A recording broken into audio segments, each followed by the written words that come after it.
오늘 함께 막을 수 없는 복음이라는 제목으로 하나님의 말씀을 나누겠습니다. 막을 수 없는 복음입니다. 우리의 일상 속에서 아무리 막으려고 해도 막아지지 않는 것들이 있습니다. 작게는 재채기, 웃음, 하품 이런 것들이 있죠. 크게는 점점 노화되는 우리의 몸, 비, 부는 바람, 햇빛 이런 것들이 있습니다. 아무리 기술이 발전하고 또 AI 연구가 활발히 이루어지고 있어도 우리 인체에서 발생하게 되는 재채기, 또 하품, 웃음 이런 것들을 막을 수 없죠. 우리 신체 리듬을 바꿔서 노화를 완전히 막을 수도 없습니다. 우산으로 가리거나 어떤 장소에 들어가서 비나 바람을 어느 정도는 막을 수 있겠지만 아예 하늘에서 내리는 비를 막을 수 없어요. 또 바람이 시작되는 곳을 알아서 바람이 아예 불지 못하도록 그곳을 어떤 것으로 막을 수도 없겠죠. 이렇게 우리가 아무리 애를 써도 막을 수 없는 것들이 있습니다. 그리고 이 모든 것들보다도 가장 강력하고 빠르게 전파되어서 막을 수 없는 것이 있죠. 그게 바로 복음입니다. 그러면 이 복음이 무엇 때문에 또 어떻게 막히지 않고 전파될 수 있을까요? 함께 말씀을 나눠보도록 하겠습니다. 절대 막을 수 없는 복음인데도 막을 수 있고 통제가 될 수 있다고 생각한 그런 사람들이 있었습니다. 대제사장, 바리새인, 사두개인, 서기관, 장로로 구성된 종교 지도자들 바로 사내들인 공회원들이었죠. 그들은 복음을 전하는 일에 앞장서는 사도들을 감옥에다 가둬놓으면 물리적으로 그들을 가둬놓으면 복음을 막을 수 있을 거라고 1차원적으로 이렇게 생각을 했습니다. 그래서 사도들을 잡아다가 감옥에 가둬버리는 거죠. 그럼 이들이 왜 다 한마음이 되어서 복음을 막으려고 했을까요? 17절 말씀에서 그들의 마음에 시기가 가득했다라고 합니다. 그들의 마음에 성령님이 아니라 시기가 가득한 거예요. 충만한 것입니다. 질투와 미움과 이런 것들이 집약돼 있던 거죠. 교회가 점점 부흥해 가니까 자신들의 위치가 불안했던 것입니다. 그래서 자신들의 앞길에 방해가 된다고 생각하는 것들을 가차없이 제거해 버리는 것입니다. 예수 그리스도께서 이 땅에 오셔서 복음을 전하실 때도 마찬가지였죠. 이들은 사람들의 관심과 마음이 점점 예수님께로 향해 가는 것을 보면서 불안했습니다. 결국에는 사람들의 선동해서 예수님을 십자가에 못 박게 했습니다. 복음의 핵심인 예수님을 없애버리면 복음이 멈춰버리고 자신들에게 사람들의 관심과 모든 것들이 다시 돌아올 거라고 생각했던 거죠. 그런데 손으로 햇빛을 막는다고 해가 비추는 그 빛을 다 막을 수 있습니까? 큰 우산으로 비가 오는 그 하늘을 다 막을 수 있습니까? 아니죠. 복음은 절대 물리적으로 막을 수가 없습니다. 첫 번째 주제 말씀입니다. 복음은 절대 물리적으로 막을 수 없습니다. 그 어떤 것으로도 사실 막을 수가 없죠. 사내들인 공회원들이 사도들을 감옥에 가두니 어떤 일이 일어납니까? 19절 말씀해 보니까 하나님께서 보내주신 주의 사자, 이 천사가 사도들이 갇혀있던 옥문을 열고 사도들을 이끌어냅니다. 이들이 사도들을 공회에서 신문하기 위해 끌어오려고 했을 때는 이미 사도들이 다 탈출하고 난 뒤였죠. 그리고 또 성전에서 사도들이 복음을 증거하고 있었습니다. 온 예루살렘에 이 복음의 소식이 전해지고 있었습니다. 사도들을 다시 또 잡아와서 공회에 세우고 신문하고 나서도 마찬가지였죠. 감옥에 가둬도 안 되니까 최대 39대를 때리고 나서 예수님의 이름으로 말하지 말라고, 가르치지 말라고 막 협박을 또 했어요. 그런데 사도들은 멈추지 않고 복음을 전합니다. 복음을 전하는 사람들을 아무리 물리적으로 가두고 협박하고 때리고 해도 복음은 멈춰지지 않습니다. 왜일까요? 이 복음은 사람으로부터 시작된 게 아니라 하나님으로부터 시작되었기 때문입니다. 두 번째 주제입니다. 복음은 하나님으로부터 시작된 하나님의 뜻입니다. 사람으로부터 시작된 게 아니라 복음은 하나님으로부터 시작된 하나님의 뜻이기 때문에 사람이 어떻게 할 수가 없는 거예요. 갈라디아서 1장 11절, 12절 바울을 통해 들려주시는 하나님의 말씀입니다. 형제들아, 내가 너희에게 알게 하노니 내가 전한 복음은 사람의 뜻을 따라 된 것이 아니니라. 이는 내가 사람에게서 받은 것도 아니요 배운 것도 아니요 오직 예수 그리스도의 계시로 말미암은 것이라. 아멘. 하나님은 전지전능하시고 언제나 또 어느 때든지 어느 장소에든지 계시는 그런 분이시죠. 물리적인 영역, 영적인 영역, 모든 것을 다 뛰어넘으시는 또 그런 모든 것들을 주관하는 분이십니다. 그런 하나님께서 우리를 죄에서 구원하게 하시기 위해서 은혜로 주신 게 바로 복음입니다. 사람이 하나님과 그분의 계획을 자신의 지식으로 다 간파할 수가 없죠. 당연히 그럴 수가 없죠. 감히 하나님의 손에 있는 것들을 강제로 빼앗거나 막을 수 없습니다. 아무리 애써도 닿을 수조차 없죠. 더욱이 하나님은 그 복음을 온 세상에 전파하게 하실 계획이 있으십니다. 사람은 자신의 힘으로 장애물을 뚫고 나갈 그런 힘이 없습니다. 하지만 하나님은 한계가 없으시죠. 계획하신 거는 무엇이든지 이뤄낼 수 있는 분이 바로 우리 하나님이십니다. 그래서 하나님은 복음을 전파하시기 위해서 때로는 영적인 존재나 자연을 쓰시기도 하고 또 사람을 통해서 역사하시기도 하십니다. 사도들이 감옥에 갇혔을 때 천사를 보내주셨죠. 그래서 감옥 문을 열게 하셨습니다. 또 그들이 다시 공회로 붙잡혀와서 죽임을 당할 뻔할 때는 바리새인 율법 교사인 가말리엘 이 사람을 사용하셔서 사내들인 공회원들을 설득시키시고 또 사도들을 보호하도록 하셨습니다. 복음이 하나님으로부터 시작됐으니 멈추거나 끝내는 것도 하나님의 손에 있습니다. 이 사실을 믿으시길 바랍니다. 그렇기 때문에 하나님은 이 복음을 멈추거나 끝내려는 자들은 완전히 대적하시고 또 전파하는 자들은 도우십니다. 마지막 세 번째 주제입니다. 하나님은 복음을 막으려는 자들은 대적하시고 전파하는 자는 도우십니다.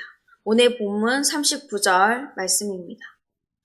만일 하나님께로부터 났으며 너희가 그들을 무너뜨릴 수 없겠고 도리어 하나님을 대적하는 자가 될까 하노라 하니 사내들인 공회가 아무리 이스라엘에서 영향력이 있고 그들의 지혜가 높다고 해도 복음을 막는 모임이라면 하나님은 하나님이 정하신 때에 그들을 한순간에 무너뜨릴 수 있습니다. 반대로 하나님은 복음을 전하는 자들을 도와주십니다. 그들의 영육 간의 모든 문제를 주관해 주시는 거죠. 그들의 생명을 보호해 주시고 또 복음을 그 어느 때든지 담대하게 전할 수 있도록 늘 함께 하시는 성령님이 역사하여 주시는 것입니다. 29절에서 32절 말씀에 이 베드로가 공회 앞에 서서 변론한 내용이 나옵니다. 종교 지도자들이 금방이라도 이 사도들을 죽일 기세로 막 쏘아붙이지만 또 협박하지만 베드로와 사도들은 굴하지 않고 오히려 이렇게 담대히 대답합니다. 29절 하반절 말씀입니다. 사람보다 하나님께 순종하는 것이 마땅하니라. 아멘. 이 말은 사람의 말은 누구의 말이든지 듣지 말고 하나님 말씀만 귀를 기울인다 이런 뜻이 아니죠. 그렇게 해석한다면 그 어떤 사람과도 교제하거나 사랑을 나눌 수가 없을 것입니다. 믿지 않을 것이니까요. 또 때로 하나님께서 하나님의 사람들을 통해서 말씀하실 때가 있는데 그 메시지도 듣지 못하게 될 수 있습니다. 그러니까 이것은 하나님의 뜻을 대적해서 복음을 가르치지 말라고 하는 그 사람의 말에 순종하지 않고 복음을 말하고 가르치라고 하신 하나님의 뜻을 따르겠다라는 말입니다. 그래서 베드로는 하나님의 뜻에 순종해서 이 상해드린 공회원들이 그토록 듣기 싫어하는 진실을 이야기합니다. 그들이 선동해서 예수님을 십자가에 못 박아 죽였다는 것. 그리고 그 예수님을 하나님께서 살리셔서 회개와 죄사함을 주시기 위해 임금과 구주로 삼으셨다라는 것을 말하는 거죠. 이들은 알고 있었습니다. 자기들이 예수님을 십자가에 못 박아 죽이게 했다는 그런 주도자들인 거를 알고 있었어요. 선동자들이라는 거를. 그래서 듣기를 싫어한 거죠. 양심이 찔리기 때문에. 그렇지만 베드로는 이 진실을 이야기합니다. 죽을 각오를 하고 이 진실 뒤에 그들이 구원받을 수 있는 복음까지 전한 거죠. 그러나 베드로와 사도들은 사내들인 공예인들이 그들을 이상하게 볼 수도 있겠지만 그 어느 때보다도 정신이 깨어있고 건강했습니다. 정상적이에요. 그렇지만 이들이 이렇게 말할 수 있는 것은 성령님이 베드로의 입을 통해서 증언하셨기 때문입니다. 요한복음 15장 26절 말씀입니다. 내가 아버지께로부터 너희에게 보낼 보혜사 곧 아버지께로부터 나오시는 진리의 성령이 오실 때에 그가 나를 증언하실 것이요. 아멘. 하나님은 복음에 하나님께 순종하는 이들, 예수 그리스도를 믿는 이들에게 성령님을 보내주셨습니다. 그리고 성령님은 그리스도인들이 복음의 증인으로서 예수님을 담대하게 그 어느 때든지 그 누구의 앞에서든지 부족함 없이 예수 그리스도를 전할 수 있도록 인도해 주십니다. 그걸로 끝이 아니죠. 이 사도들이 공회원들에게 채찍을 맞아요. 하지만 그들은 오히려 기뻐하면서 그 이후에도 날마다 어디서든지 예수님께서 그리스도시라는 사실을 가르치고 전했습니다. 여전히 베드로와 사도들은 그 어느 때보다도 정상적입니다. 정신이 완전히 깨어있어요. 그런데 어떻게 채찍을 맞았는데도 기뻐할까요? 뭐 그 채찍이 살짝살짝 때리는 그런 정도였을까요? 완전히 아팠을 거란 말이죠. 그러니까 정신적으로도 힘들었을 것이고 육체적으로도 어려웠을 거예요. 그런데도 불구하고 기뻐했다는 거예요. 하나님께서 자신들이 예수님의 이름을 위해서 능욕받는 자들로 인정해 주셨구나 라는 것을 알았기 때문입니다. 그냥 내 기분대로, 내 마음대로 그냥 이렇게 하다가 채찍을 맞았다. 이게 아니라 정말 하나님이 우리를 인정해주고 계시는구나. 복음을 전하는 복음 전도자들로 우리를 사용해주고 계시는구나. 라는 것을 깨달았기 때문에 이들이 정말 기뻐하는 거예요. 이 또한 성령님이 주시는 기쁨인 거죠. 이들에게 기뻐할 수 없는 상황 속에서도 기쁨을 누리게 하시고 또 말할 수 없는 그런 상황 속에서도 복음을 전하게 한 그런 성령님께서 지금 우리와도 함께하고 계십니다. 우리가 하나님의 뜻에 순종하는 그런 자들이라면 하나님께서 늘 우리와 함께하시고 도우십니다. 이 사실을 믿으시길 바랍니다. 이렇게 하나님은 온 세상 가운데 복음이 전해지게 될 것을 계획하셨고 또 그 완성을 위해서 일하고 계십니다. 이 복음은 절대 물리적으로도 그 어떤 방법으로도 막을 수가 없습니다. 만약 누군가가 이 복음을 막으려고 한다면 그 입을 전하는 입을 그 발을 막으려고 한다면 하나님은 오히려 그들을 대적하실 것입니다. 그러나 그 복음을 전하기 위해서 하나님의 뜻에 순종하는 사람들, 그들과는 늘 함께 하시고 그들을 도우실 것입니다. 때로 우리가 복음을 전하다가 또 하나님의 뜻대로 살아가다가 이 복음을 방해하는 사람들을 만나게 됩니다. 그 무리들을 만나게 되죠. 그래서 고난과 박해와 정말 말도 안 되는 어려움들, 억울함을 당할 때가 있습니다. 좀 많아요. 근데 모든 것이 막힌 것 같은 그런 답답한 상황 속에서 이렇게 뚫어질 수 있을까? 내가 이렇게 살아가는데 이 모든 것들이 정말 하나님께 영광이 될까? 이렇게 생각할 때가 있는데 그럼에도 불구하고 우리는 기억해야 됩니다. 이 복음은 하나님께 있습니다. 사람에게 순종하는 것보다 끝까지 하나님과 동행하면서 살아가겠다. 지금도 하나님과 함께 살아가겠다. 이렇게 다짐한다면 하나님은 우리 앞서가셔서 모든 방해하는 세력과 그 장애물들을 뚫어내 주실 것입니다. 그 모든 세력들을 하나님이 오히려 대적해 주실 것입니다. 그리고 우리는 모든 곳에 전해지고 이루어지는 이 복음의 역사를 함께 보게 될 것입니다. 왜냐하면 하나님께서 완성하시기로 작정하셨기 때문이죠. 이 기대를 가지고 오늘도 하나님의 복음을 전하는 일에 소망을 두고 오히려 담대하게 나아가시는 저와 모든 성도님들이 되시기를 주 예수 그리스도의 이름으로 축복합니다. 함께 말씀을 생각하시면서 찬송가 502장 담대하게 박수치면서 부르시겠습니다.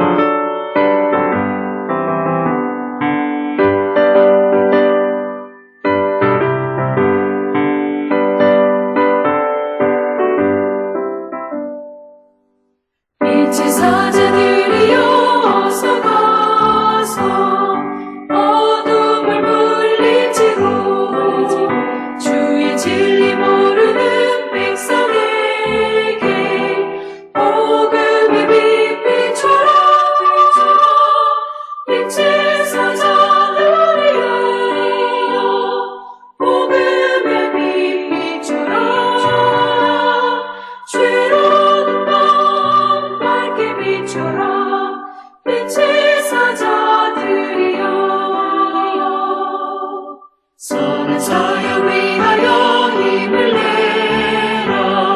주 함께 하시겠네. 주의 크신 사랑을 전파하며 복음의 빛비춰라. 빛의 사자들이여 복음의 빛비춰라. 죄로운 밤 밝게 비춰라. 빛의 사자들이여.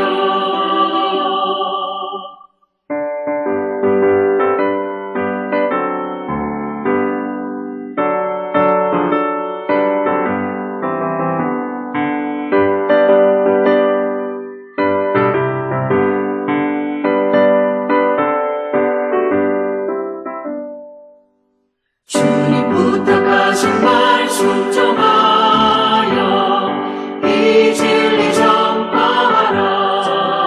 산을 넘고 물 건너 힘을 다해 복음의 빛 비춰라. 빛의 사자들이여 복음의 빛 비춰라. 죄로운 밤 밝게 비춰라. 빛의 사자들이여. 동서남북 어디나 땅끝까지 주님만 의지하고 누워 못 보는 백성에게 복음의 빛 비춰라. 빛의 사자들이여 복음의 빛 비춰라. 죄로운 밤 밝게 비춰라. 빛의 사자들이여. 이제는 우리 주 예수 그리스도의 은혜와 하나님의 그 크신 사랑과 성령님의 교통하심이 그 누구도 막을 수 없는 복음을 성령님과 함께 담대히 전하기로 소망하는 모든 주님의 자녀들, 그 삶의 모든 지경 가운데 이제로부터 영원토록 함께 하시기를 간절히 축원하옵나이다. 아멘.